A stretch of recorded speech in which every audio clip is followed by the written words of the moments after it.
নন্দকুমার থানার অন্তর্গত নামালক্ষা এলাকায় কুমোরআড়া গ্রামে মদ্যপ অবস্থায় বাড়িতে ঢুকে অশান্তি করে শেখ আপন। এরপরই ঘটনার প্রতিবাদ করে তার স্ত্রী। কিছু সময় পরই স্ত্রী রান্না করতে যান আর সেই সময় পেছন থেকে স্ত্রীর গলায় ধারালো অস্ত্র দিয়ে কোপ মারে। বাড়িতে থাকা ওই মহিলার মা তাকে ছাড়াতে আসলে তার শাশুড়িকেও ধারালো অস্ত্রে কোপ মারে জামাই। এরপর একে একে এইভাবে 6 জনকে ধারালো অস্ত্রে কোপ মারে সে। এলাকার স্থানীয় বাসিন্দারা আহত ব্যক্তিদের উদ্ধার করে ভর্তি করে তাম্রলিপ্ত গভর্নমেন্ট মেডিকেল কলেজে। অন্যদিকে এই ব্যক্তিকে ধরে ফেলে ব্যাপক মারধর করে গ্রামবাসীরা। ঘটনাস্থলে আসে নন্দকুমার থানার পুলিশ। ওই ব্যক্তিকে উদ্ধার করে নিয়ে যায় থানায়। স্থানীয় সূত্রে জানা গিয়েছে 2007 সালে ভগবানপুর থানা এলাকার বাসিন্দা শেখ আপনের সঙ্গে নন্দকুমার থানার কুমোরআড়া গ্রামের বাসিন্দা আসমা বিবির বিয়ে হয়েছিল। তাদের 3 ছেলে ও 1 মেয়ে রয়েছে। কিন্তু দীর্ঘদিন যাবৎ শেখ আপন ওই মহিলার ওপর অত্যাচার চালায়। বারবার বলেও কোনো সমস্যার সমাধান হয়নি। এরপর বেশ কয়েক মাস আসমা বিবি আশ্রয় নেয় তার বাবার বাড়িতে।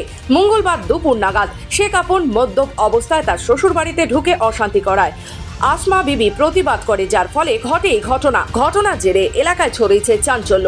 2008 সালে বিয়ে হয়েছে। হ্যাঁ 2008 সালে বিয়ে হয়েছে। হ্যাঁ তারপরে 8 বলছি 7 সালে। 7 সালে বিয়ে হয়েছে। তারপরে ওখানে থাকি, অনেক অত্যাচার করে।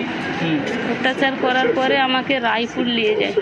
সেখানে ওই রকম মারপিট করে। তারপরে আবার বাড়ি আসি, বাড়ি এসে এরকম মারে একবার মাথা ফাটিয়ে দিছিল। স্যার আমরা ছিলাম না, আমরা কাজে গেছিলাম। আর স্যার দুপুরবেলা 2টোর দিকে ফিরে বাড়ি এবার যেমন স্বামী স্ত্রী হয়, স্যার ভাত চাইছে, ভাত দিয়েছেন। উনি স্নান করতে গেছিলো, স্নান করে এসছে। এবার ওর যে ছুরি টুরি আরও যেগুলো ইত্যাদি ও প্ল্যান করেই আর কি ওসব জিনিস কাছে রাখছিল। এবার যে আসছে ধরুন, এবার বাড়ির মধ্যে যদি কেউ ড্রিঙ্ক করে, সে যে কোনো স্ত্রী তো বলবে যে তুমি নেশা করছো কেন, বা ওই যা বলছে মানে ওইখানেই খুব চালু শুরু। তারপর ছেলে এসছে, 2 ছেলে এসছে, 2 ছেলেকেও মারছে। তারপরে ধরুন যে কাকা শ্বশুরকে মারছে, কাকি শাশুড়ি তাকেও মারছে, বউ এসছে বউকেও মারছে। মানে এইভাবে শুধু মার চলছে। আর স্যার পুরো ব্লাড ভর্তি। এখানে সবসময় ওকে মার্ডার করে পালিয়ে যাবো। মানে ওটা 2-4 বছর এরকম থাকতো। ওকে বিয়ে দিয়েছিল ভগবানপুর লাইনে। সেই হয়ে বলতো দুপুরবেলা হঠাৎ আমরা কাজে ছিলাম, এরকম নাকি ওকে মারতিছে। ওর জ্যাঠা মশাই শ্বশুর হবে, ও জ্যাঠা মশাই গেছে ওকে এরকম। তারপরে তো এরকম সব ও ওর কাছে ভিড়াই যাচ্ছে না, কাঠারি অস্ট্রেলিয়া সবকে কুপিয়েছে। দেখুন দুপুরবেলা 6 জনকে। কে হয় ওরা? ওরা একজন শাশুড়ি হবে নিজের, একজন জ্যাঠ শাশুড়ি, আর নিজের স্ত্রীকে আর ছেলেকে।